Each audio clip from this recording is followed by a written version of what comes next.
So yesterday, the gambling scandal that rocked the world that ESPN was really trying not to talk about, really wanted no part of. We don't know what to do with this. Deer in headlights moments when they've got the ESPN bet logo on the screen while they're talking about this whole thing and not sure how to decipher how to address the whole scenario and conversation. When it's pretty easy. Hey, listen, DraftKings is a part of our show. DraftKings is a part of the NBA, but it doesn't mean that everybody is using DraftKings to gamble on games. All right, like these players are outliers, you would hope. If they're not, the NBA's got bigger issues, but these are outliers, and Chauncey Billups and Damon Jones and Terry Rozier, who are all involved in this scandal, they were arrested yesterday. They have claimed innocence. They have said nothing's been charged yet, or they have not been charged, and they're not going to do any time yet. But it does look pretty bad based on some of the details we have. Oh no! Now, not the clink. Some of those details are fascinating. First, Terry Rozier. This was from Jessica Tisch, the New York Police Department police commissioner, who detailed Terry Rozier's, intentions during a certain game in March of 2023. In some instances, players altered their performance or took themselves out of games to make sure that those bets paid out. One example occurred on March 23rd, 2023 in Charlotte. Terry Rozier, an NBA player now with the Miami Heat, but at the time playing for the Hornets, allegedly let others close to him know that he planned to leave the game early with a supposed injury. Using that information, members of the group placed more than $200,000 in wagers on his under statistics. Rozier exited the game after just 9 minutes, and those bets paid out, generating tens of thousands of dollars in profit. The whole thing is is amazing. And there's probably somebody who was like watching the game somewhere, which I made the point yesterday. If you're betting on like Hornets, like whatever, like I don't even know who the Hornets were playing at that time. It was like the Hornets Grizzlies or some awful team. Like if you're betting on that game, Hornets Pelicans or whatever the game is, if that's what you're doing on a Thursday night, you deserve to be paid.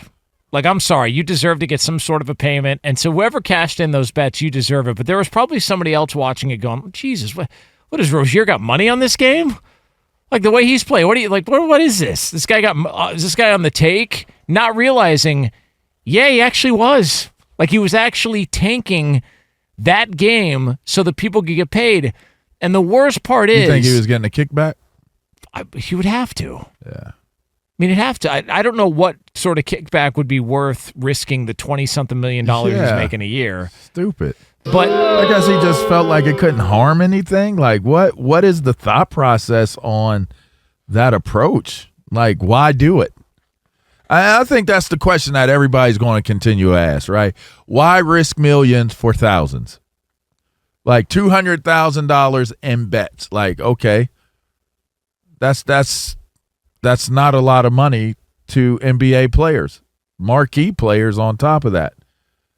I want to make a comparison, but go ahead, make the comparison. Go yeah, ahead. Let's see. Why not? Let's see if you do it. Let's see.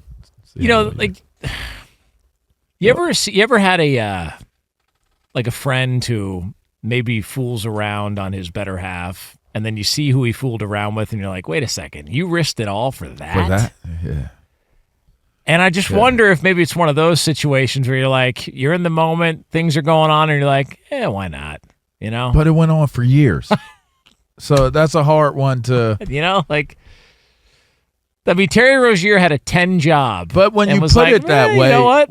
That 4 looks decent right now on a Thursday night in March. But if you think about it, when you put it that way, it's about the sensation that you get. It's about that energy charge, that the thrill of what that feels like, the thrill of the chase, the thrill of am I going to win or not win? Like, I don't understand why Rozier or the other guys like that would help the bet by doing it that way. I don't know what they get out of it, because that's like, okay, we're going to get the under, I'm going to take myself out.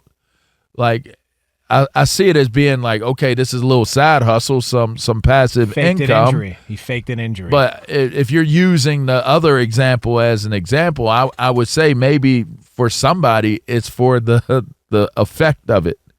Like I like playing blackjack because of that moment you feel before you know what the cards are going to be. Like that moment when I put my bet down, I want to put down such a significant bet that feeling that I have once the dealer starts putting the cards out, that feeling from the time they start putting the cards out until the time they go bust or they beat you or whatever it is, that's why I play blackjack.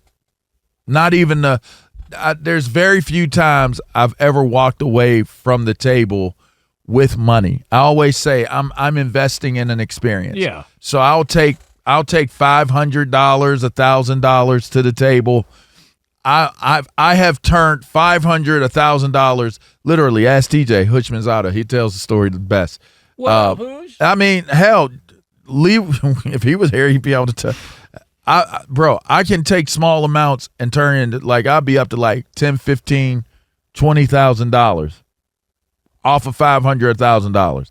And generally, I never leave with the money because I get so into the feeling, that feeling from the time you put the money up, when that dealer starts dealing, that adrenaline rush, that whatever that fix is that I'm feeling right there, I'm okay with putting up more money, even if I'm looking at it like the fix is in. Like this is rigged.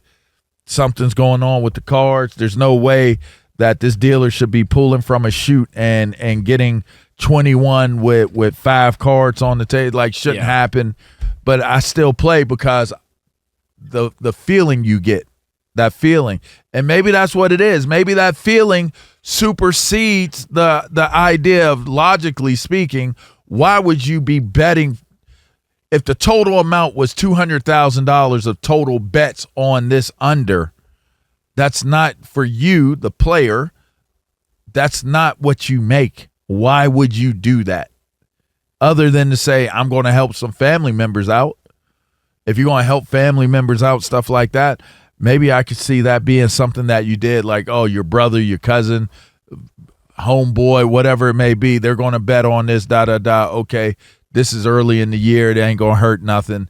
I'm coming out, like, bet my under. And the problem with the Rozier situation, and I remember talking about it at the time, and people were giving me a hard time, saying, well, why are you talking about it? It was during the Saturday show, and people were giving me a hard time, like, why are you talking about the NBA? We're like, listen, man, this story is not going anywhere. And the fact that it comes out that the day of him acting the way he acted, it like the next morning, or actually that day of the game, sports books around the country were flagged to, hey, there's unusual activity. A lot of money's coming in on Terry Rozier unders for the game. Points, rebounds, assists, whatever it is. Like, there's a lot of money coming in. This is abnormal for a Thursday night game between the Pelicans and the Hornets. This does not add up. It doesn't make sense. They tipped off the NBA.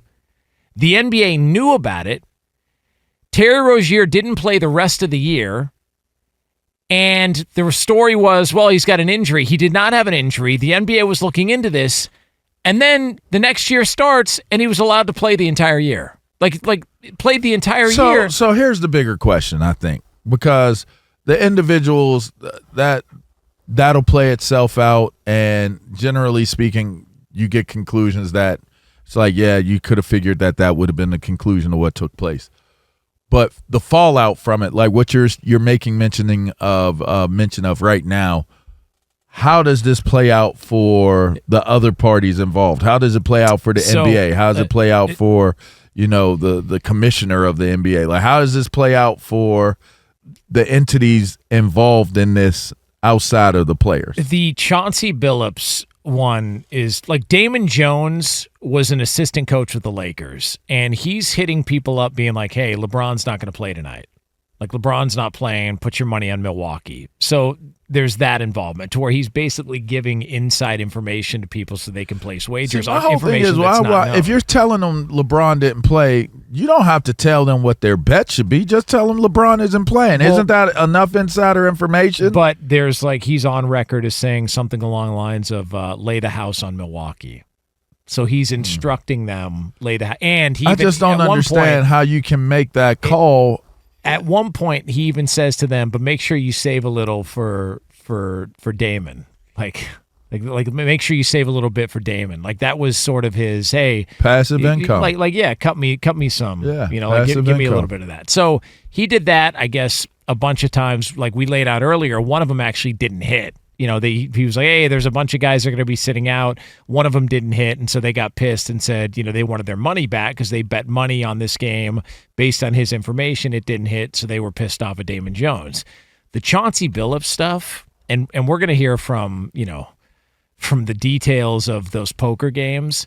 This is where the Chauncey Billups stuff gets bad because even when the news came out that Chauncey Billups got popped for this, when we talked about it in real time yesterday on the show, people after the fact were like, oh, by the way, Chauncey Billups' involvement in all this, this didn't have anything to do with games that he coached. This was Chauncey Billups and a poker ring. This is separate from, the NBA it's stuff. altogether different. And then it comes out that Chauncey Billups was telling people the Blazers' intentions from game to game, which he was telling people, we're tanking. Literally said, we're intentionally trying to lose. We're trying to increase our odds in the draft because they wanted to get Victor Wembanyama. And as it turns out, you can't do that. Like, you cannot admit to the fact that you are tanking. You cannot come straight out and say that. So not only is he implicating the Blazers organization and their instructions to the team, like, hey, we're going to be tanking games. We're not interested. So there's that's a bad look. But then he's also doing it so that people can place wagers and fade the Blazers so that those people can get paid. This isn't just, as much as they tried to push, just the poker stuff. No. You've got a head coach admitting and acknowledging our organization is tanking games. I'm the coach. And by the way, here's who we're not playing if you want to go ahead and make money on fading us. He's screwed, dude. Like, if this is true, he's screwed. And I think Shaq made the point last night where he's like, look, man, the FBI doesn't come knocking unless they think they got something. Oh, yeah, absolutely. Absolutely. I'm sorry. This is not just like, well, let's wait until all the facts come out. Okay, fair, but this probably isn't going to end well.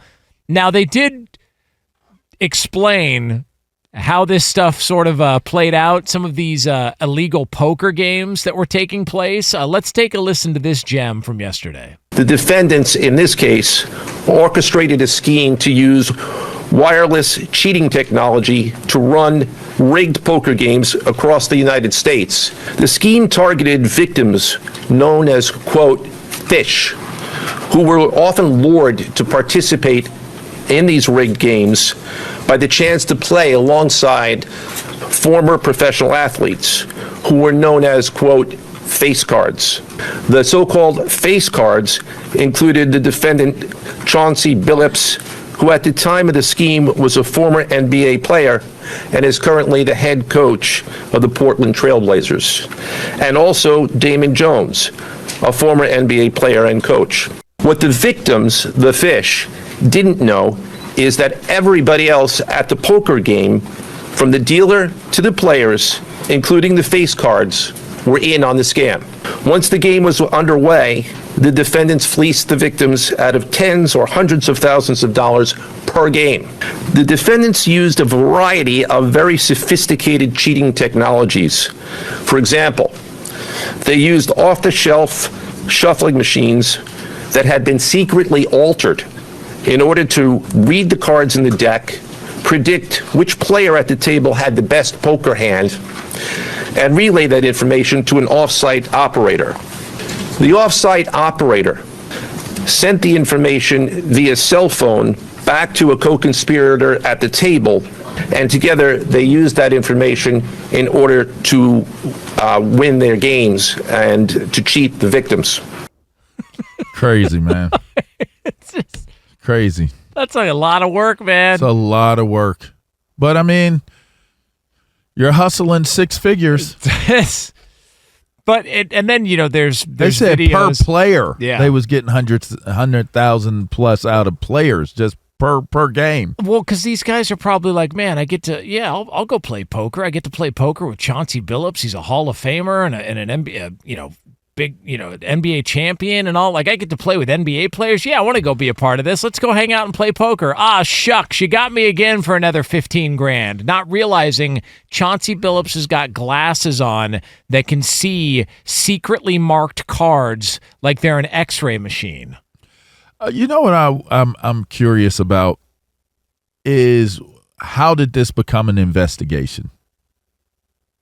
Like, how did the idea, like, okay, maybe it was flagged for the NBA games, betting on those games. Maybe it was flagged. I believe it was mentioned because it was such a large amount put down on the Rozier player not playing or whatever. So I don't know if this is the origin of it, but there was a professional poker player named Matt Berkey who a couple of years ago was on a podcast, and he detailed these illegal poker games. And he talked about Chauncey Billups being one of the guys at these poker games. Oh. And so I don't know if the FBI got caught wind of that and started then secretly looking into, all right, let's not make enough noise. I've been a part of parties, bro. I can recall when I played, you go to parties and, bro, if the person had, including my house, if you had pool table in the house, there was going to be gambling. Like, so, you know what I mean? Like, and it was cash, bro. Like a lot of money, like a lot of money that was like being bet and being thrown around. And it wasn't it wasn't just pros. It was like,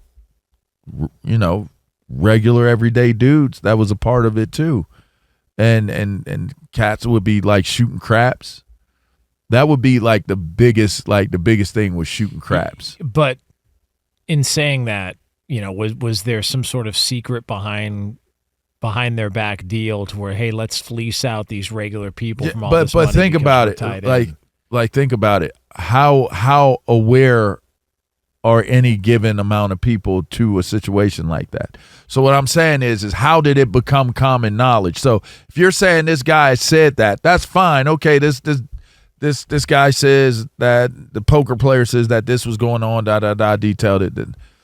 I can understand how you connected to Chauncey Billups now because he said the name, but is that how it got out? How does this become an investigation? How do you link it? Because put it to you like this, people have friend cliques. Like, it's like sets, right? You have different cliques. This seems like it's connected to all the same people, right? Like, there's like connective tissue, and at least with Jones and Billups, right? Yeah. Not the basketball kid. That's a little different, right? Yeah, Rozier. That's a little Rozier's like that's more singularly.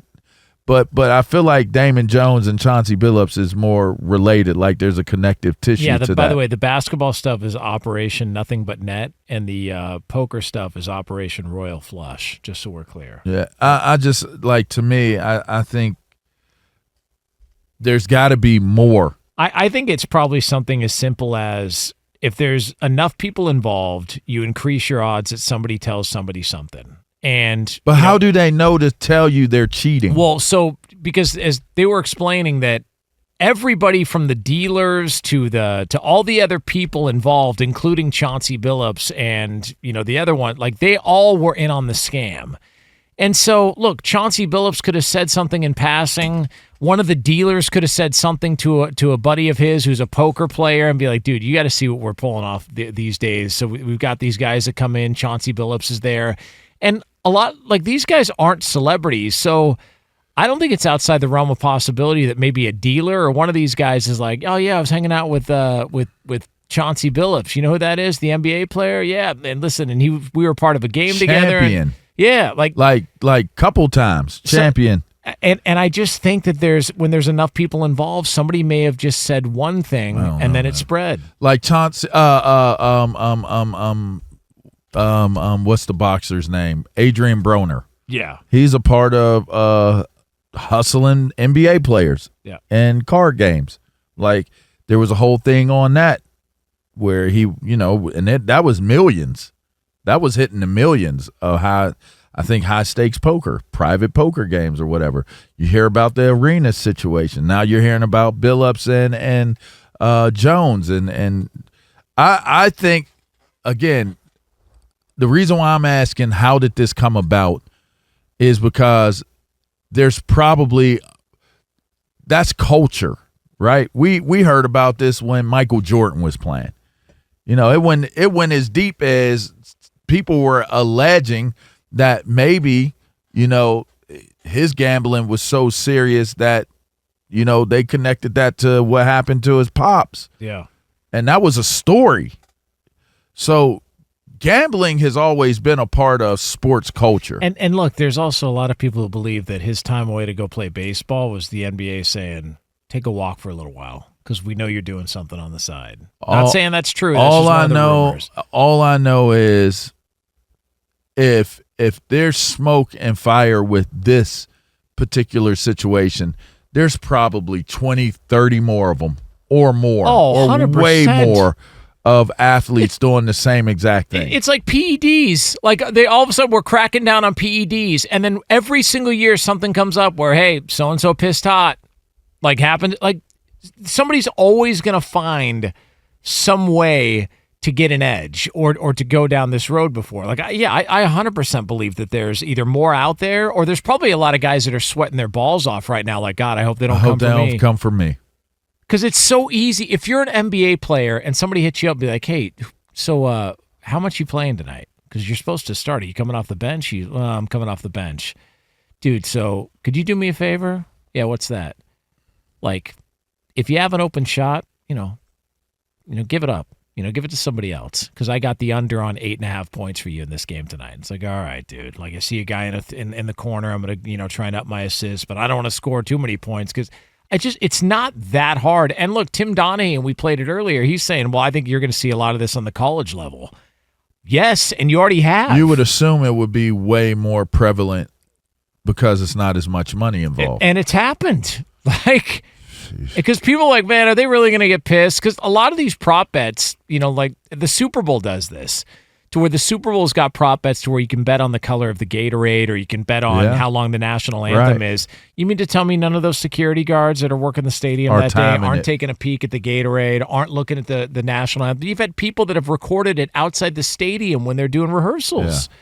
Yeah. Or WWF, right? WWE. Like, you can Survivor Series or, WrestleMania and you can stuff bet like on that, in right? Some places, yeah. And that stuff is predetermined. It's already predetermined. Yes. So who's to say that somebody who's helped predetermine it, has that information? Like, bet on this dude. Yeah. Bet the bank. Yeah. I'm just saying. This opens up the conversation really for everything. Yeah. And it's like, and that's the thing about it, is that with this stuff and a scandal like this, it's anybody's guess.